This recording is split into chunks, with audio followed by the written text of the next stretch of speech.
Ah.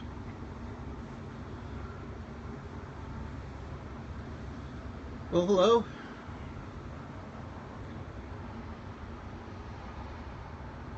Lonesome stranger. Strangers. Oh, thanks for the hearts. Okay, so this is the scenery around beautiful Gordon, Texas.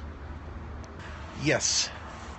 Let me get. Ooh. Well, there goes my security deposit. William Friedman here for the Cross Country Local, a journey from the Atlantic to the Pacific across the United States using only local transit. And here I sit on the porch of the Longhorn Inn, the best hotel the only hotel in town. And I went across the street to the best restaurant, the only restaurant in town. Had a steak dinner, a little tough but tasty, and string beans, which I usually don't care for. They're actually pretty good. The dinner rolls were fresh baked, really pretty good. I can't complain. And it's actually a truck stop, and I bought some truck stop things. Where the hell? There's just no place without shadows. I'm sorry. So, and while I was there, I bought a couple of sundry items and I haven't seen one of these in a while. Busch beer. Busch beer. We don't have that back east anymore. I mean, no one misses it, but you don't see it anymore. But apparently, they still have it in Texas. And the reason I'm drinking this Busch beer is because the other choice. What was the other choice? A blend of, and I shit you not, this is for real, and I'm going to put it up on Instagram because I know you're not going to believe me. The other choice was, and thanks for all the hearts, a blend of Bud Light and Clamato. Yes, that was my reaction too. Yeah, right? I mean, Bud Light and Clamato? Can you think of two worse tastes to start with? And then you mix them together? What was somebody thinking? Ugh! I saw this like right after I had a nice filling dinner with, I should give a shout out to whoever baked that pecan pie. Wow, that was really good. It's called the Bar B Travel Plaza, basically a truck stop across I-20 from my location here. So, I want to show you my room. Not as much as I wanted to show you my room last night, but bear with me here as I get mobile and got my key. Well, I also had a key, an actual physical key yesterday too. Keep the hearts coming, folks. While keep. Come on. They don't want to see me. Come on, camera. What? Okay.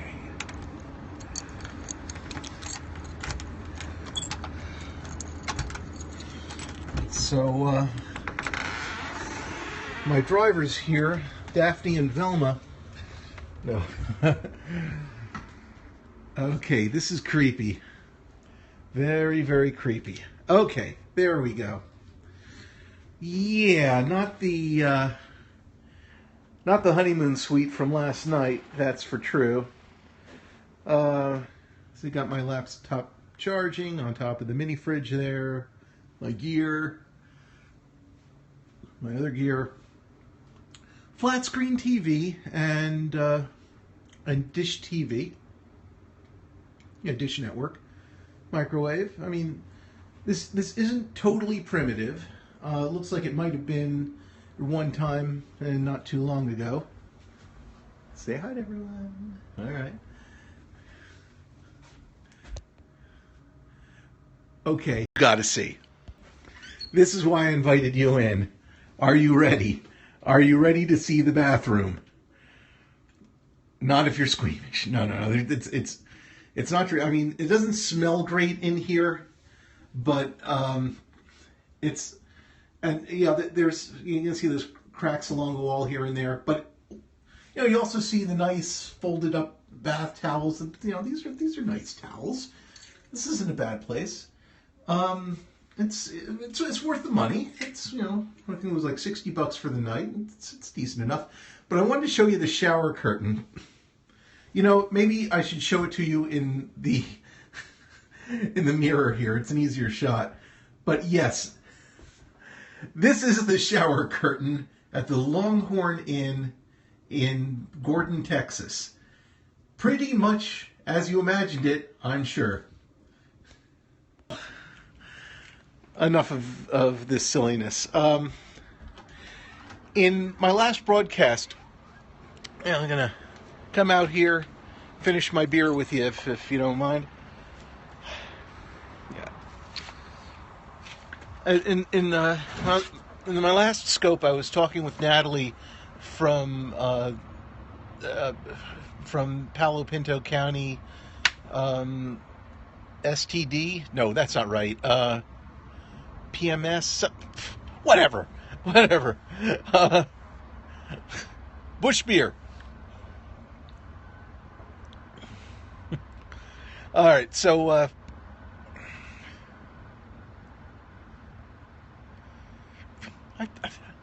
it's going to kill me. What were those 3 letters? Hold on.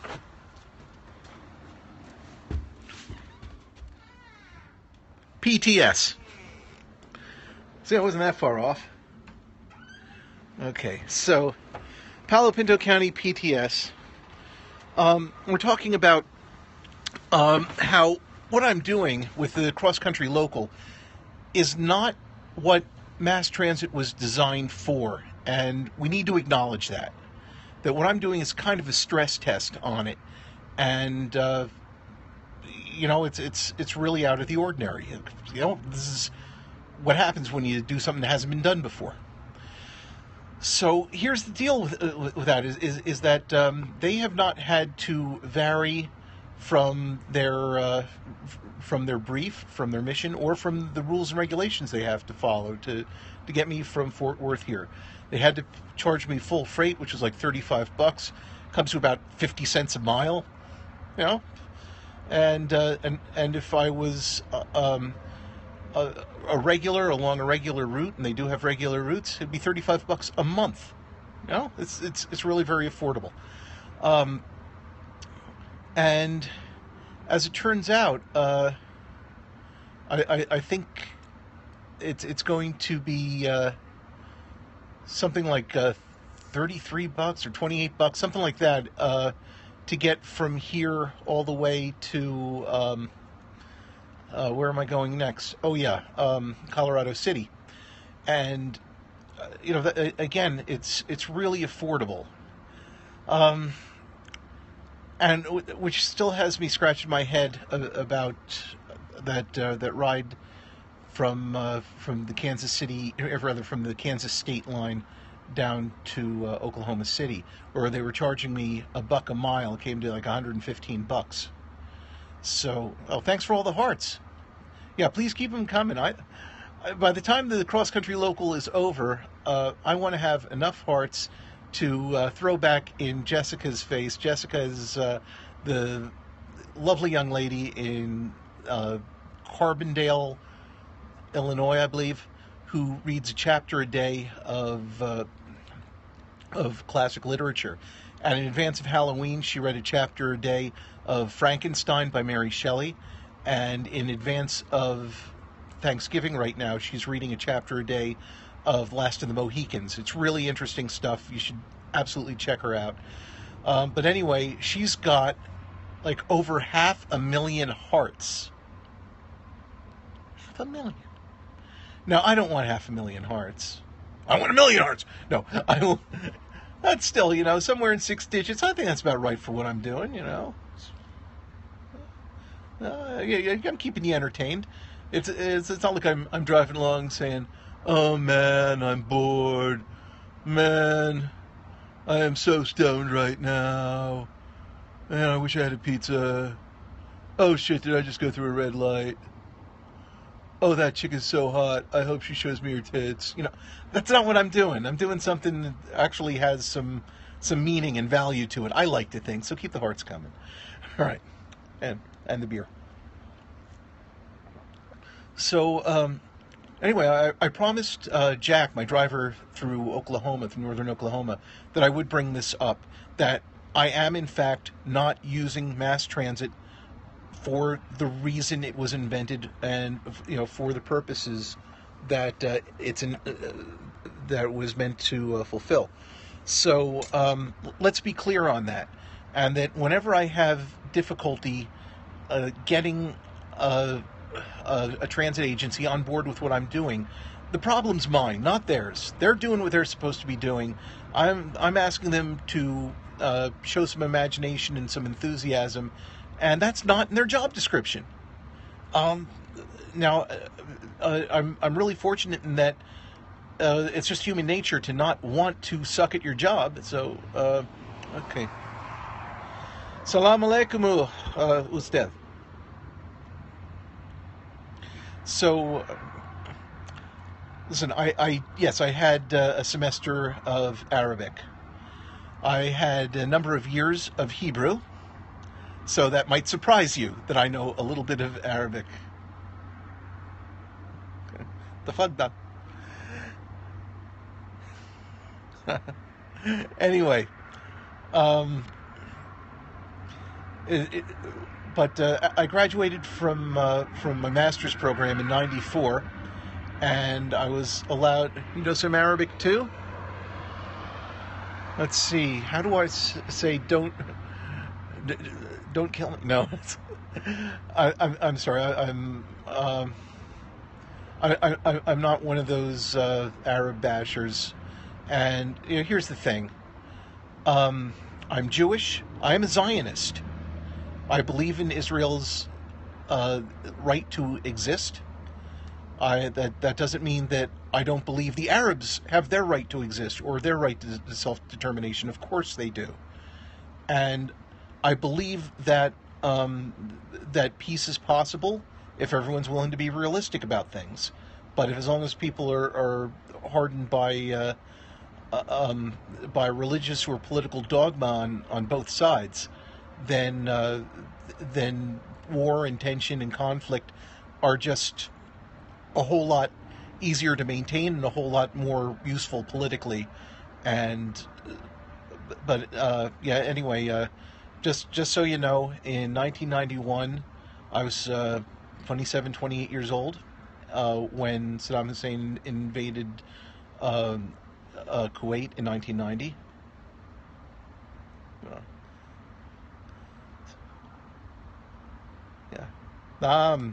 Salam, Effendi, salam. So, anyway, when someone started shooting Scud missiles at my homeland, which I'd never been to before, and I was on the next plane over there, and I worked as a civilian volunteer on Israeli Defense Forces armored cavalry base, basically babysitting tanks. Didn't do anything real brave or heroic, and in fact, Israel was neutral in that war. People forget, and actually, it was kind of interesting is that there were Syrian tanks defending Israel for about 6 months. So, anyway, after that experience, I did become more in touch with my Jewish roots, and but it was also a very optimistic time in the Middle East, where everyone thought that peace was possible because His late Majesty King Hussein of Jordan and the late President Yitzhak Rabin, may his memory be for a blessing, were were both cut down in their prime, um, but for a brief moment, while they still were with us here on in this world, there was great emphasis. There's just a tremendous opportunity for peace, which we all screwed up. Um, but during that brief interlude when peace was possible, I made it a point to study some Arabic. And actually, my when I was going for my master's of business administration in international business, I wrote a capstone paper on developing an export credit facility for an independent Palestine that would subscribe, at least in part, to Sharia law, and of course that went nowhere. The Palestinian independence went nowhere. Their economy went nowhere, so there's just very little to export. And of course, Sharia law has all of a sudden gotten this bad name in the West, and that really distresses people like me who actually know what Sharia law means. And anyway, where was I? I was talking about mass transit. Nature junkie, hi. All right. Okay, so what was I talking about mass transit? Yeah, so people have to follow the rules. And also, if I get charged more than it would otherwise cost me, hey. Yeah. If well, welcome back, John. So there were stretches like through Oklahoma where it would have been cheaper for me to take Amtrak or Greyhound to get from A to B rather than mass transit. I took mass transit instead because that's in my mission plan, and my mission plan deliberately excludes national chains like Amtrak and Greyhound. But that's been the exception, not the rule. Generally speaking, mass transit, rural transit, paratransit has been cheaper. But the thing is, even on those rare occasions where it's more expensive, it's because I'm not using it the way it's supposed to be used. And thank you, John. So let's be clear on that. That if like for instance that trip through northern Oklahoma, I promised Jack, my driver, that I would talk about this. That if I were on Medicare or were otherwise on government assistance, I could travel for a much reduced rate and possibly even free or close to free. Especially if it was something like going to the doctor or going for a job interview or commuting to a job, and that's what it's for. He also raised an interesting point, and I want to thank Jack again for this, is that one reason why we got to make people more aware of mass transit options is because people don't know they exist, and if they did know they existed, they'd use them rather than doing what they're doing right now. There are people who, when they need a lift from somewhere, they need transit. What they do is called the fire department or EMS or the police, and suck up valuable services, or they feign an injury and have an ambulance take them, and meanwhile, if you're someone who's having a heart attack, or your house is on fire, or you need a police cruiser in your neighborhood, not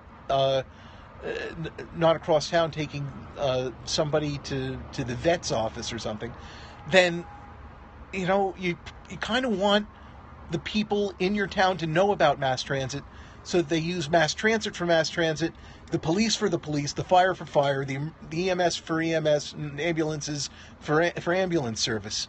So that's why what we're doing here is important, and this is something that's kind of generally been I'm generally realizing as I'm going along, is that there is something important to this. I mean, I'm doing this basically because I'm bored. I, I mean, like every other scoper out there, I'm bored, and I just found something to do. It's just this is what I found to do. But I keep digging, and I keep finding more important reasons to get the word out about mass transit. So, any questions, comments, concerns, contradictions, commentary?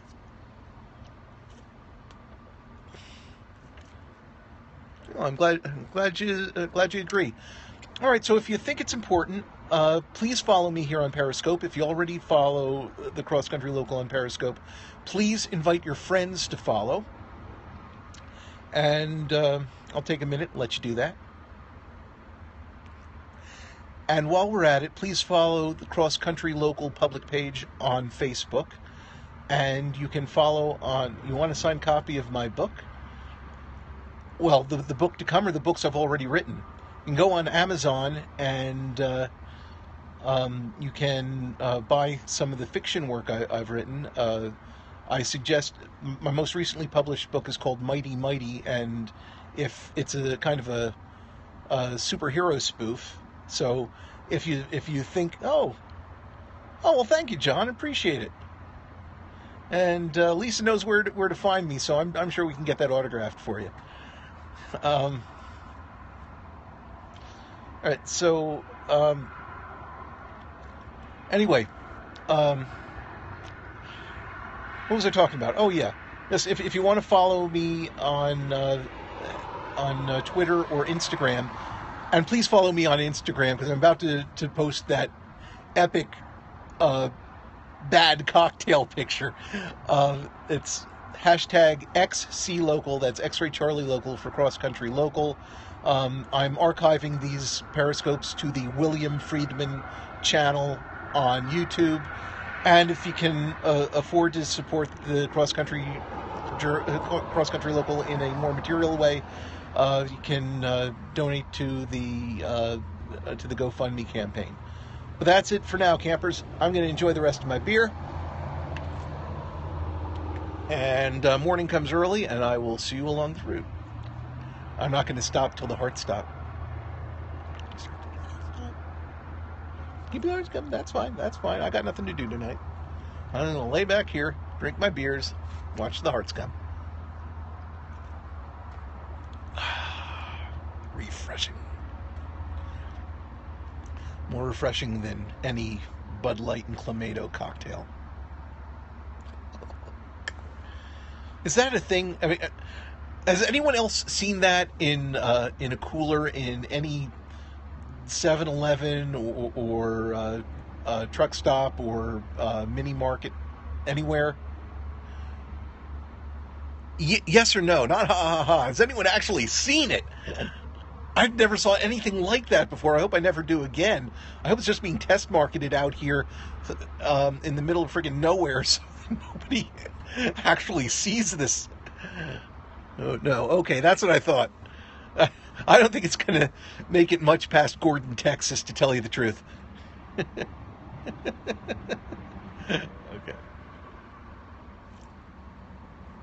Here come more hearts. Yes, you are back. In Deep South Illinois, there's no mass transit. Au contraire. The trip has been awesome, I have to admit. Okay, let's see. In Illinois, there's an organization called Rides MTD, which I think stands for Metropolitan Transit District. And Rides MTD. Oh, are you the one who asked me about transit in downstate Illinois? Okay, Pulaski and Alexander County. Okay, that was a bit off my route, but I can tell you that I got from Terre Haute to St. Louis on Rides MTD, and they took me every inch of the way. Sometimes they had to hand me off at county lines, but they got me there. Not in a lot of style, but on time and safely.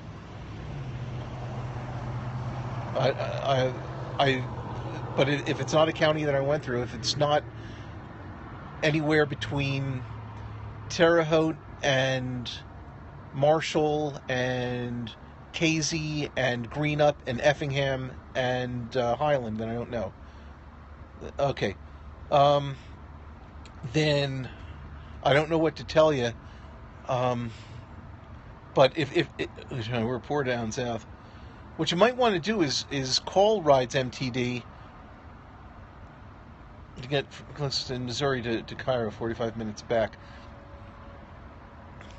I can tell you, if you can get anywhere near Effingham, then Rides MTD will take you straight into St. Louis for whatever kind of medical emergencies you might have. And if you call the Paris, Illinois office and ask to talk to Michelle and say Bill Friedman sent you. Okay. Well, my go-to person on this her name is Michelle Richter. She works for Rides MTD out of Paris, and she would know, or she'd be able to tell you who to call. I got it. Damn autocorrect, right?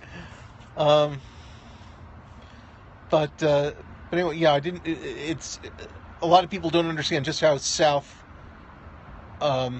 Oh, you know Michelle? Okay, great. Then if they can't help you, I can't help you, because they're the ones who got me through Illinois. So I'm sorry, you might just be SOL for now, but I hope you understand, how important.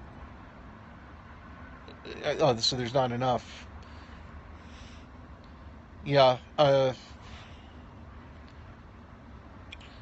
Yeah, it's rough. I've been in a few spots where there just wasn't anything, and yeah. And I don't think the answer is putting more cars on the road. I think the answer is paratransit and van pools, and the thing is, yeah, even if you can't afford to have regular fixed bus routes, you can afford. Yeah, okay, that's also a major thing, and that's something I'm doing with Cross Country Local. Is when I hit those patches, like between Harrisburg and Lewistown, Pennsylvania, or between St. Clairsville and Cambridge, Ohio. When I reach those places, I rely entirely on local people being kind enough to give me a lift. And in fact, here's something I'm doing tomorrow. Now tomorrow, there's an agency called CAR, City and Rural Rides, that provides demand response service through a good chunk of west central Texas. And they can take me as far as a place called Colorado City, which is between Sweetwater and nowhere. No, it's Sweetwater and Midland, and but that's as far as they can get me. And to get to Midland, I have to get as far as the next wide spot in the road called Big Spring, and I can't figure out how to get those 20 miles from Colorado City to Big Spring. So tomorrow morning, the drive time DJ. So there's folks that never get health care and grocery shopping. Yeah, that is rough. And the federal and state governments have got carrots and sticks to incent counties to do something about this. If your county isn't doing something about it, I think it's time for a new board of commissioners. It's absolutely incompetence and malfeasance to not have mass transit in your county in this day and age, especially because you can join up with the county next door and the county next door to that and the one to your south and the one to your north, and you have like a 5 or 10 or 18 county region to support a dozen or so buses or a dozen or so vans. And that's all you really need, and any more would be helpful, but for you there to be nothing, it's absolutely outrageous. But there are still places like this. So what I'm going to be doing, once I get to Colorado City, is in order to get to Big Spring, I've got no way. It's 20 miles. I've got no way to get there. But there's one radio station in Big Spring, and the drive time on-air talent is going to broadcast my name and phone number on the air there until somebody offers me a lift, and so then I'll get to Big Spring, and from there I'll be able to get to Midland, and hopefully to Odessa in time for the weekend and hang out with my fellow scopers. So that's the plan anyway. But yeah, it's totally within the brief of the cross-country local to rely on local hosts, just to rely on community, because sometimes that's all we got, and sometimes that's enough. So that being said, I'll check in with you tomorrow. See you along the route. Okay, good night, John.